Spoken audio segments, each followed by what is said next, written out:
অনেক দিন পর কিন্তু আমার চ্যানেলে আবার নিয়মিত ভিডিও আসতে চলেছে। তো আজকে একটা নতুন ভিডিও দিয়ে স্টার্ট করছি। তো চলুন রেসিপিটা স্টার্ট করা যাক। তার জন্য দেখুন আমি এখানে বোয়াল মাছ নিয়ে নিয়েছি।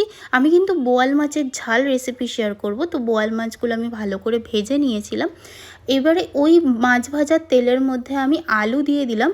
আলুর মধ্যে দেখুন আমি নুন হলুদ দিয়ে ভালো করে আলুটাকে ভেজে নেব। আপনারা যদি কেউ আলু পছন্দ না করেন তাহলে আলুটা কিন্তু স্কিপ করে দিতে পারেন। তো তার জন্য দেখুন আলুগুলো আমি ভালো করে ভেজে নিচ্ছি। হালকা লাল লাল করে ভেজে নিতে হবে। আলুগুলো দেখুন ভাজা হয়ে গেছে, তো তুলে নিলাম। এরপরে ওই তেলের মধ্যে আমি ফোড়ন দিয়ে দেবো। আমি এখানে গোটা জিরে ফোড়নে দিচ্ছি। এরপর এর মধ্যে আদা রসুন পেঁয়াজ বাটা ব্যবহার করছি। আমি কিন্তু মিডিয়াম চামচের 2 চামচ আদা রসুন বাটা দিয়ে দিলাম। দিয়ে ভালো করে কিন্তু একটু নাড়াচাড়া করে নিচ্ছি। এর মধ্যে এবারে আমি কিছু বেসিক মশলা দিয়ে নেবো।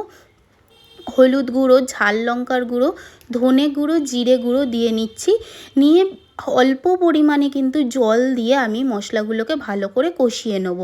আর মশলাগুলো কিন্তু যতক্ষণ না তেল ছেড়ে আসবে ততক্ষণ কিন্তু কষাতে হবে, নাহলে মশলার কাঁচা গন্ধটা থেকে যাবে। আর আমি এই রেসিপিটা অনেক সহজ পদ্ধতিতে আপনাদের সাথে শেয়ার করছি, একদম ঘরোয়া উপকরণ দিয়ে। এরপর দেখুন এর মধ্যে আমি টমেটো বাটা দিয়ে দিলাম। আমি একটা বড় সাইজের টমেটো বেটে রেখেছিলাম, সেই বাটাটা দিয়ে এবার ভালো করে কিন্তু আবার কষিয়ে নেব, নাহলে কিন্তু টমেটোর যে কাঁচা গন্ধটা সেটা কিন্তু বেরোবে। তো দেখুন ভালো করে কষিয়ে নেওয়ার পর এর মধ্যে আমি কাশ্মীরি লাল লঙ্কার গুঁড়ো ব্যবহার করছি কালারটা সুন্দর হওয়ার জন্য। আপনারা যদি কেউ না চান তাহলে কিন্তু স্কিপ করে দিতে পারেন, অথবা যখন গুঁড়ো মশলাগুলো দিলাম তখনও কিন্তু আপনারা এই মশলাটাও দিয়ে দিতে পারেন। এরপর স্বাদ অনুযায়ী নুন দিয়ে নিলাম, দিয়ে ভালো করে আবার কষিয়ে নিচ্ছি। এরপর কষিয়ে নেওয়া হয়ে গেলে সামান্য পরিমাণে আমি এখানে মিষ্টি ব্যবহার করছি, চিনি দিচ্ছি। আপনারা যদি চিনিটাও না দিতে চান তাহলে স্কিপ করে দেবেন। তো দেখুন চিনিটা দিয়ে আবার ভালো করে কিন্তু কষিয়ে নিচ্ছি যতক্ষণ না তেল ছেড়ে আসছে।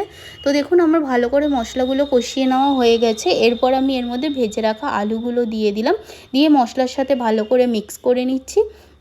এরপর আপনারা যে যতটা গ্রেভি পছন্দ করবেন ততটা পরিমাণে জল দেবেন।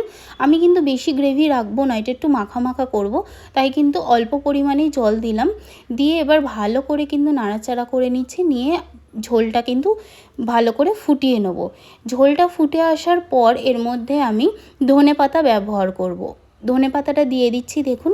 এরপরে কিন্তু এর মধ্যে ভেজে রাখা মাছগুলোকে দিয়ে দেবো। যেই বোয়াল মাছগুলো আমি আগে থেকে ভেজে রেখেছিলাম সেইগুলো দিয়ে দিচ্ছি।